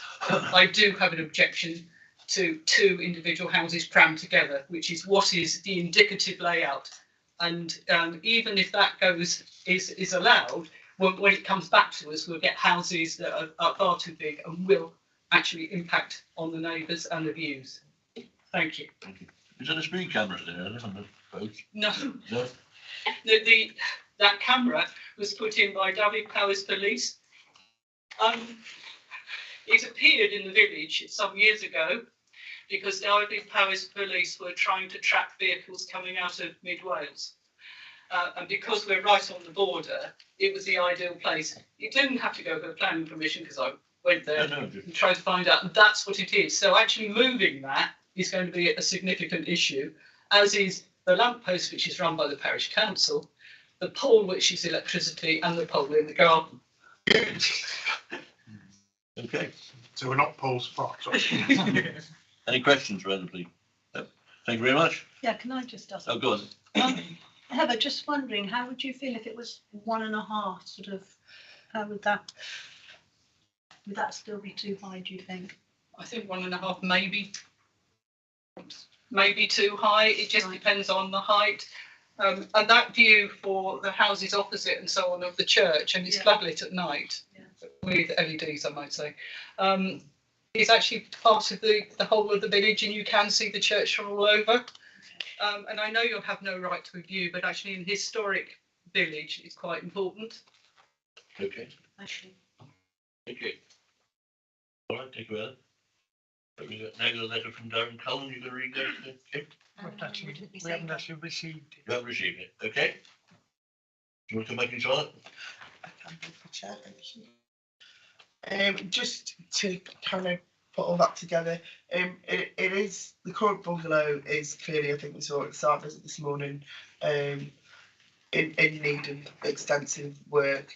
It is indicative only, the plan that we've got. So up for consideration is demolition of the existing bungalow and replacement with 2 dwellings on that site. Officers can take into account what you said today and pass that on to the applicant to inform the reserved matters application, which will obviously then be consulted on again. Thank you. Councillor Higby, please. Thank you, Chair. When you look at that picture there, it's quite obvious that the street scene at the moment is spoiled by that building. It is very close to the road itself. And when you look at the plan on the details of it, the size of the plot probably would just accommodate, in my opinion, 2 properties. But I entirely agree with the local member that height is vitally important because we don't want to spoil the view of that church tower. On the opposite side of the road, this side of the road, there are semi-detached 2-storey dwellings. But I think that plot suits itself to bungalow. I would be happy with 2 semi-detached bungalows there if members felt that space permitted. But I do think that it should be kept a bungalow because it's going to be immediately adjacent to a bungalow. I think the garden is of a reasonable size. And I know this is only outline, but I'm sure that we could, with officers, we could come up with conditions or suggestions as to how we felt that dwellings could be suitable there to preserve the heritage of that church. Thank you, Chair. Thank you. Councillor Tindall, please. Yes, I have every sympathy with what Heather has said about 2 detached 2-storey buildings. And I think this shows the problem of receiving planning applications in outline rather than a full application, which would have to show how the architecture is for one thing. So my opinion is that we should refuse this on the grounds that we don't believe that there should be 2-storey detached houses. Obviously, I don't think that we could then go on and say, in so refusing it, we would like to see one building comprising 2 semi-detached bungalows, but no doubt Kim will tell me whether we could say that or not. What we can, if we refuse the outline, that's a refusal in principle of any residential development on the site. If we approve the outline for 2 dwellings, we can't condition it specifically because all matters are reserved. But what we can do is use that to inform the applicant around negotiating further. I mean, outline's good for getting just that is establishing the principle, and then we can then move forward with design and everything else that's reserved. Okay. All right, Robert, you finished? Yes. Yeah. Thank you. Councillor Potter, please. Thank you. I tend to agree with everyone that there's probably the bungalow needs to go. I think something suitable is its replacement. I have concerns about there being 2-storey dwellings because of the already argued. I don't know whether the community and perhaps the local member might know this. Well, I hope would know it. Has it done right home, right place? Because I know our communities are very similar, being a neighbouring ward, and when we've done those right home, right place to establish what the need is in the locality, it's yes, smaller 2-3 bedroom semi-detached family homes, but also bungalows. And I see that approvals are already established for open market, so which sort of meets that family starter smaller properties. But I'm not sure where the bungalow situation fits into it and whether that is something that's been established as a need within the community. Yeah. Thank you. Yes, right home, right place. Wanting smaller properties, but certainly some bungalows for downsizing. There are 2 to be put in the affordable housing up on the orchard, and a few for open market out on the outline. But that's got to come in for reserve matters. We definitely need more bungalows so that people can downsize. Okay. Right. No, that answers that. Councillor Parsons, please. Yeah, can I, this is for our outline planning permission, we've already heard that. Can I propose that we accept this application for outline planning permission, but when it comes to the issue of 2 dwellings on the site, that we indicate that we would look favourably on 2 single-storey dwellings on the site, and that reserved matters would come back to this committee to decide. Does that have any weight? Sorry, Chairman. Does that have any weight? No legal weight in terms of how we deal with it, but of course the point of the reserved matters is there another application. So if they were to come back in with a plan for what is on the indicative plan, then it would be, well, by the sounds of it, because of the committee and refused. I think we can make that very clear to them. Yeah. I can just say to the case officer, this is a discussion around committee, and maybe suggest they can watch it. I'll move that then. You'll move that. Okay, can we get a second for that? I'll second that. Thank you. Okay, anybody else? Will you take the vote, please, Kate? That's to accept the officer's recommendation. Yeah. Okay, if you could indicate, sorry, that's a recommendation and, I'm sorry, a proposal and a seconded to accept the officer's recommendation. If you could indicate we'll be voting for or against, please. Caroline Bagnall? For. Andy Waddington? Against. Richard Huffer? Against. Nick Hignett? For. Christian Lee? For. Hilary Laff? For. Nigel Lumby? Against. Tony Parsons? For. Ed Potter? For. Robert Tyndall? Against. And David Evans? For. Okay, that's 7 for and 4 against. Okay, just carried. And that's with the advisory note and it's going back to the reserved matters. Sorry, that was with it coming back to committee for reserve matters. Yeah, I'm happy with that. Yeah. Item number 8, barn at the rear of Rockers Church. What's up, please, isn't it?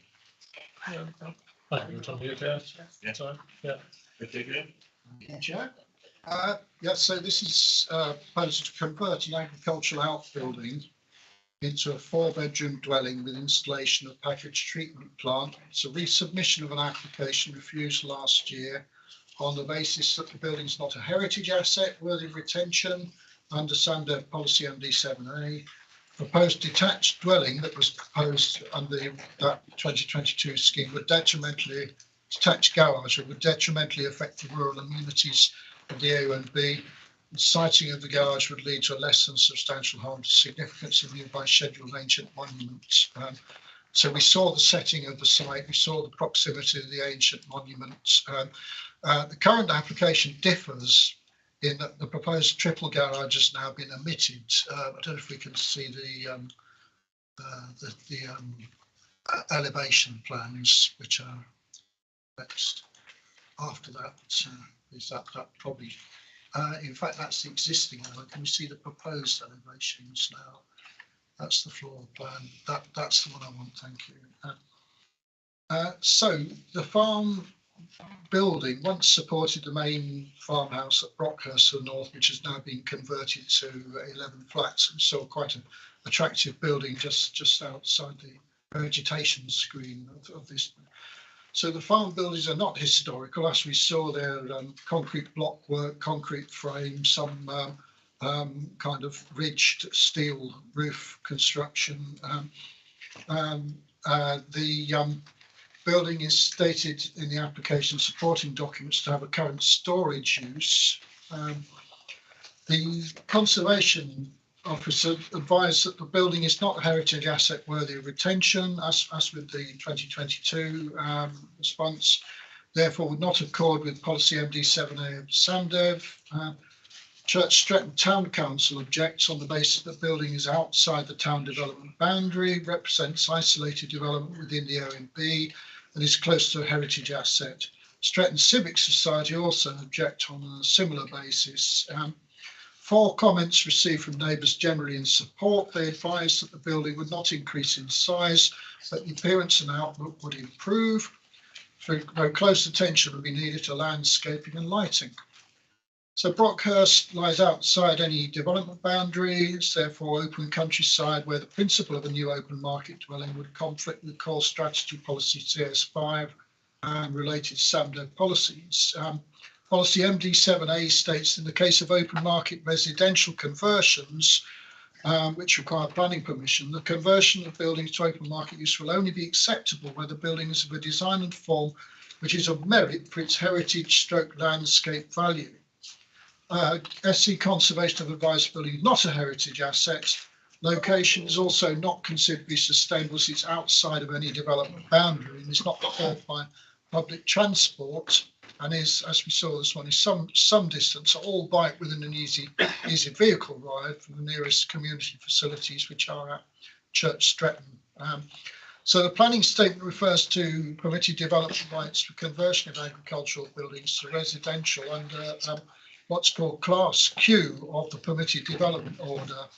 But this legislation doesn't apply because we're in the AONB, so it doesn't really form a relevant fallback position. Proposals would have preserved the form of the agricultural building and could potentially lead to some improvements to its appearance. Removal of the former detached garage from the 2022 application would also give less impact to the setting of the nearby scheduled ancient monument. We did see that there was paraphernalia associated with the current use, or wire fencing and such like, and so there's already there. If it was a domestic conversion, you might expect some paraphernalia, but you already have paraphernalia associated with the current storage use. So in conclusion, the proposals don't meet the criteria for residential conversion under policy MD7A, as the building is not a heritage asset. There's no fallback position under Part Q of the GPDO, as it's within the AONB. It's in an isolated location outside the development boundary of Church Stretton, is some way from the nearest services, although it is within easy drive of the town centre at Church Stretton. Removal of the detached garage addresses the main heritage concern of the earlier scheme. There may be some residual concern about proximity of a domestic use to the scheduled monument, but it's not visible publicly. We saw there's no public access to this view, and in any event, there is paraphernalia associated with the existing building storage use. So there's an email to committee members, which is reproduced in the late representation report, and sets out the applicant's personal circumstances in support of the proposals, including their strong local connections and the fact that they've owned the building for a significant period of time, and that there aren't opportunities to acquire properties in the local area to maintain that local connection due to the cost and availability. The committee will determine the weight to be given to these considerations in the light of the relevant policy context, which I've referred to previously. Thank you, Chair. Thank you. As a local member, I would just speak on this, and I shall intervene. I support this local application for local people. No housing is being built in Church Stretton at the moment because the town council want all sites extinguished. There's been that many objections over Snatchfield that have been taken out. We found a sky by the store. Objections came to that. That was taken out. There are no new houses being built in Church Stretton at this time. This is a young family who got local connections with Church Stretton. They say the site is outside the development boundary. I think we're a young family who wants to come back home to live and look after their elderly parents in later years, and support the local schools, support the local community. I think with no housing available, nothing within their price range, wanted to move back, why shouldn't they? The applicants are a young family, got children going to local school. The parents live on the site just up the road. They both work for the NHS. And one works at Shrewsbury Hospital, I'm not sure what the other one works. So there's a short supply of affordable housing, and housing within their price bracket they can't afford. I think with local landscaping done on this development site, The removal of the garage, it was one of the big bugbears on the last application, it was refused. And we have no Church Stretton Town Council Abbey to come and represent their views, to say the reasons why they don't support it. So in my mind, I've urged the committee to support this application for this young family who's going to keep Church Stretton going. And we say there's no public transport, or there's no transport. I was told this morning that an 82-year-old woman walks from the flats just behind this development down to the main road to catch the bus. So if an 82-year-old woman can do it, what can younger people do? So therefore, I urge this committee to support this application for this young family to come and live in Church Stretton. Thank you.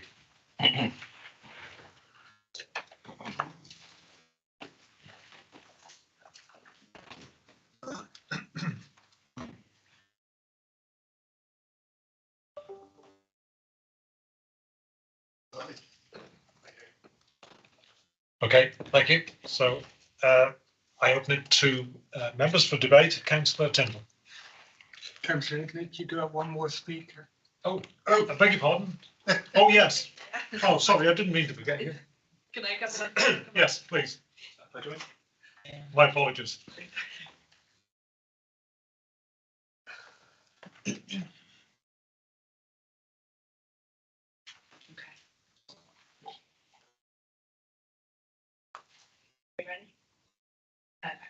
So, thank you for this opportunity to discuss our proposal for the conversion of our agricultural barn at Brockhurst to our residential family home. The barn is an existing structure on a brownfield site, and our proposal is to use the existing breeze block structure of the building and the footprint and the foundations of the current barn that's in situ. So we're not changing the structure at all. The current barn has been present on the site for almost 60 years and in constant use. As you saw from the site visit this morning, the barn is in very close proximity to 14 existing residential properties on Brockhurst.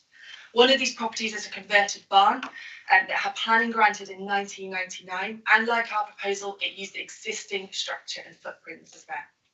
We worked closely with our architect to design a home that's sensitive to its setting, whilst maintaining the look of an agricultural building. This would enable the low impact design to blend in with the natural surroundings of the woodlands and open fields. Our barn aims to be a highly efficient building which will benefit from high levels of insulation and renewable sources of power and heating to minimise its environmental impact and exceed current building regulations. We plan to use a large style cladding that will age over time. The roof will be constructed from an agricultural metal sheeting to help disguise the solar panels and also maintain the look of an agricultural building. To keep the design minimal, we've also chosen the slim style glazing with a dark outer finish to complement the natural materials used. Our design was acknowledged in the case officer's report that it would contribute towards an improvement to the visual amenity of the immediate area. We hope that our proposal for the barn will set a precedent and a high standard for sustainable future development and conversions in the local area. And in line with the written ministerial statement from 2014 that's attached to our application. We are aware of the close proximity of the barn to the scheduled ancient monument of Brockhurst Castle and feel our plans should not cause harm or disruption due to using the existing structure and footprint. In our resubmission, we addressed Heritage England's concerns and removed the proposed garage structure. And following the resubmission, Heritage England were consulted again and in line with the historic impact assessment, concluded that our revised plans constituted an improvement to the site whilst causing less than substantial harm to the adjacent site of Brockhurst Castle. We actively engaged with the residents of Brockhurst to discuss our proposal, conducted site visits with them and encouraged any feedback that they may have. The consensus is very much in our favour of our application as they feel it will significantly enhance and protect the existing building and landscape walls, adding to the sense of community and security of Brockhurst. Local residents also felt in its current use the barn caused significant disruption from the previous farmers' activities, including noise pollution from logging, use of heavy agricultural machinery, and also disposal of materials in bonfire causing air pollution. We both have strong family ties to Church Stretton, with the existing family already located on Brockhurst. We both have really strong positive memories of growing up in the area and being part of the local community. We are both a young family with 2 daughters, and we want to come home and live in Church Stretton. We would like for them to have the opportunity to have the childhood that we had, and as a family to play an active role in the local community. We'd also like to teach them about sustainability and how to live a low impact life in a modern world. Thank you for listening. Thank you. Any questions for the applicant, please? Just one. Yeah. Has it been mooted at all that if it was being applied for under the affordable housing policy, that it would be looked upon any more favourably? I'm very sympathetic to your plight and your cause. And trying to work a way forward may not be something that a route that they wish to go down. But I just wondered, has it been discussed with you at all at any level? Not aware of that. Okay, thank you. Any other questions? Okay, thank you very much. Thank you.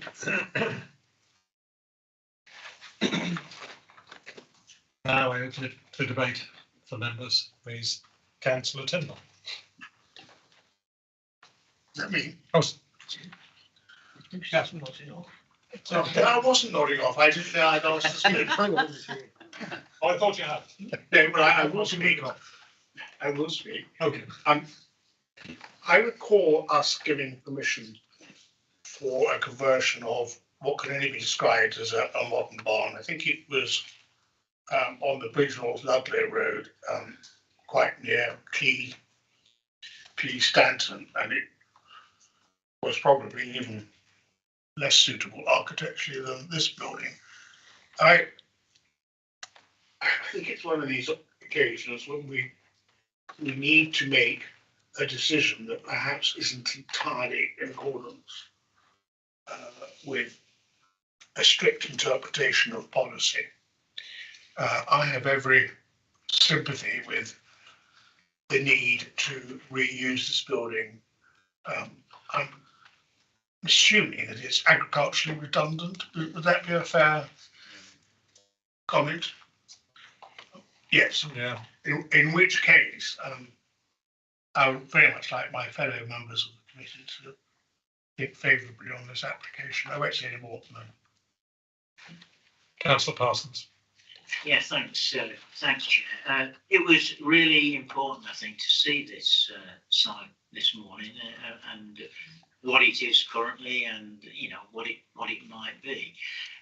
Obviously, as we've heard from officers, this is outside of normal policy to enable this sort of development in this location. And if it was someone buying this current building and converting it from outside of the community, then I wouldn't be supporting it. But this is, I think, this has got a different feel to it, because this is a local family.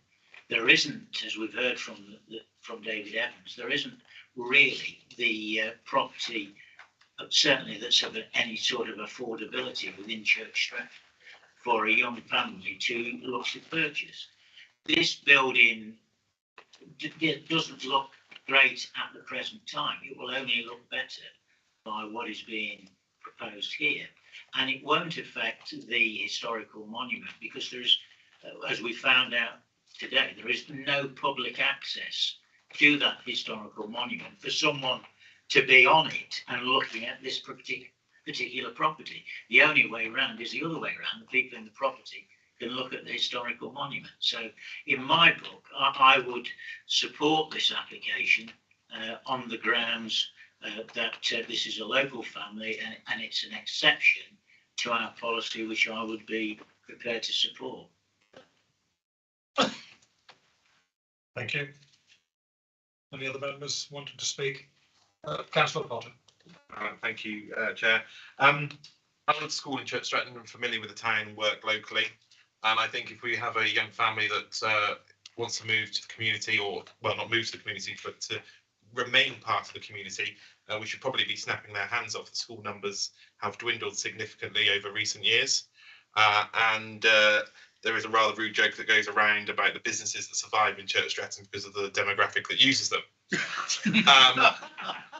However, that being said, a similar application to this was approved in my division about 5 years ago, without going to committee, a conversion of a chicken shed, a dilapidated chicken shed with redundant agricultural use. I was sceptical at the time as to what it might look like and how they might turn it into a usable family home, but they did. And I can see very many similarities here. And I think it would be a sensible use of a redundant building in a rural setting to enable a young family to remain as part of the community, to ensure that the community is vibrant. I familiar with the site itself. During COVID, I delivered veg boxes to Brockhurst to the flats for the residents, and it doesn't, although I was in a vehicle, it didn't seem that far from the town at all. So within easy walking distance of at least the main road for bus access, but I'm no doubt sure that many would walk to the town itself. So I think with precedents, I think we've heard of a precedent down near Ludlow, and there is certainly a precedent in Halfway House. And I want to say 4.5, maybe 5 years ago, of an application that was approved without going to committee by officers, that I would support this on the same grounds as that. Thank you. I will just say something. This doesn't accord with policy MD7A of Sandow, so there would need to be, as previously mentioned, some good reasons if we were going to go against officers' recommendation and approve this. And I think there are good reasons there, because it's not a heritage asset. It certainly would improve the site outlook. I did the site visit this morning, and it's not visually appealing at the moment. It's nice to note that the applicant's given careful consideration to the visual aspect of the building, i.e. keeping it mainly on the same footprint that it is and using materials that are going to be sympathetic to the area. 11 flats in the adjacent house shows that you can repurpose buildings when they come to the end of their useful life for what they were designed for. The air source heat pump and things like that have shown that they've thought very carefully about how they can minimise the ecological impact of it. And so I would be quite happy to support this. In fact, I'd be happy to make a proposal based on that. Can I just? Yeah, Officer. Sorry, just one clarification. I see members are, may look on this against the officer's recommendation. That just something to draw to members' attention. In 6.7 of the officer report, there is reference to affordable housing contribution. Now that it applies to any developments where the floor area of the development is half a hectare or more. Now, in this case, the total curtilage of the application is referred to in the application form as half a hectare, which might trigger the requirement for an affordable housing contribution. However, the actual built development or redevelopment within the building is significantly less than that. So I think that there is something to correct in the officer report, and that I think that whereas there is a need to submit an affordable housing form, the applicant would need to submit an affordable housing form. I think it would need to qualify that the actual surface area being developed is well below the half hectare, so that the affordable housing contribution does not apply. So I think that if there is a recommendation, then it needs to be qualified by that reference to the affordable housing. Thanks. Yeah, thank you for that, and I am happy to include that qualification. Yes, can I just make a comment, Chair? I'm fully supportive of it. I think we've all got young people wanting to come back and live in their location where they're born and bred. One concern that it just niggling at me, so I'll share it. There's no conditions that we can set to ensure that it stays in their ownership. It can be passed on and then become just another house for a retirement house or anything else. Obviously, an exception site, be agriculture or affordable, does put some sort of restriction on its ownership. We can't do this in this instance if we're effectively allowing open market. I'd happy to support it, but there are no safeguards to put in place just to ensure that it remains for local need as such.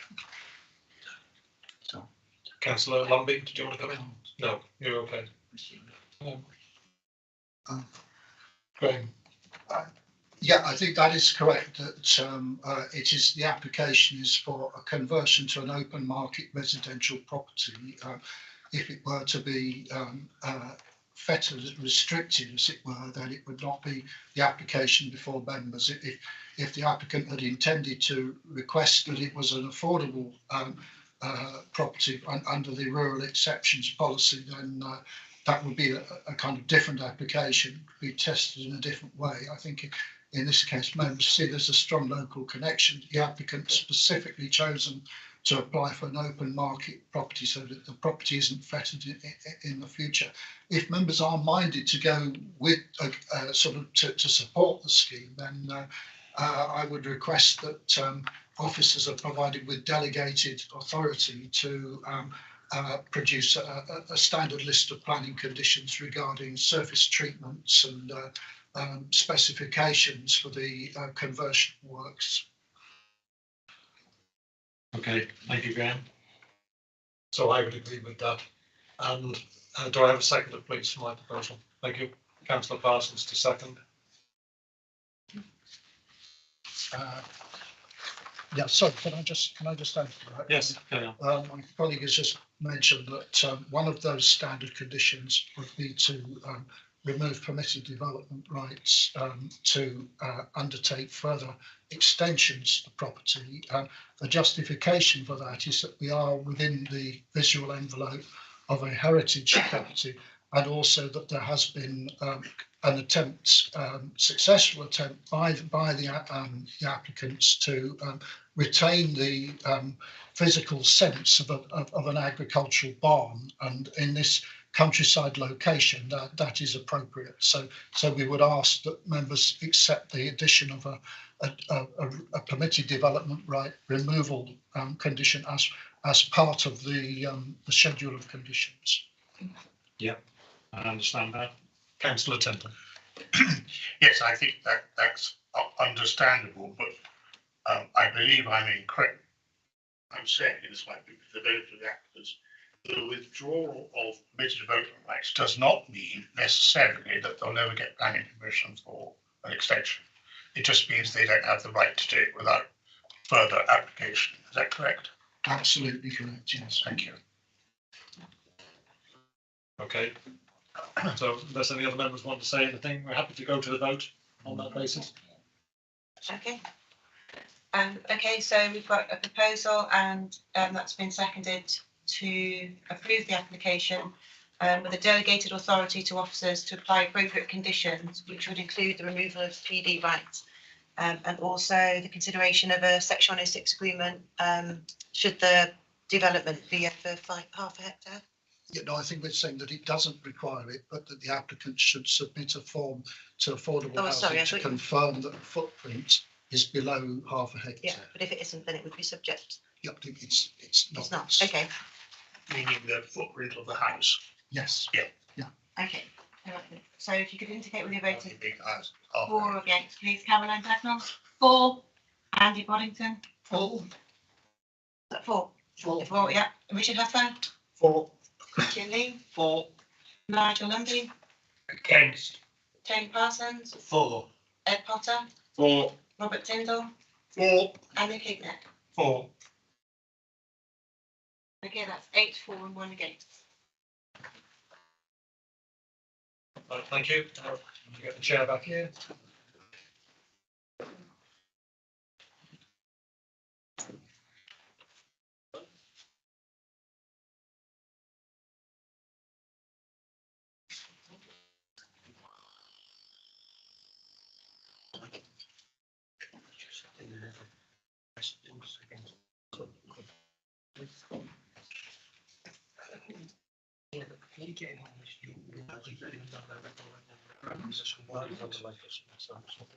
Yes, I know.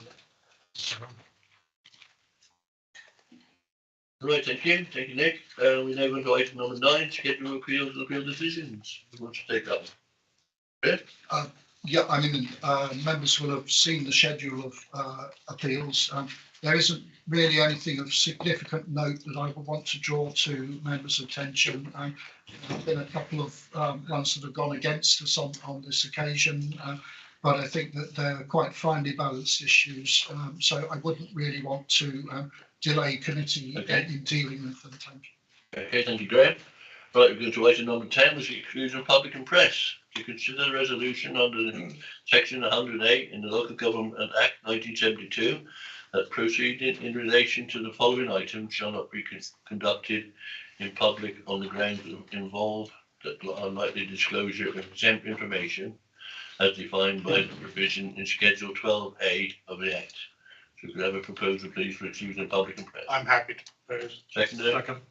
All in favour? Thank you. Right, item number 11. Just spending the live, just hang on to it. Okay. Right now, we're not live.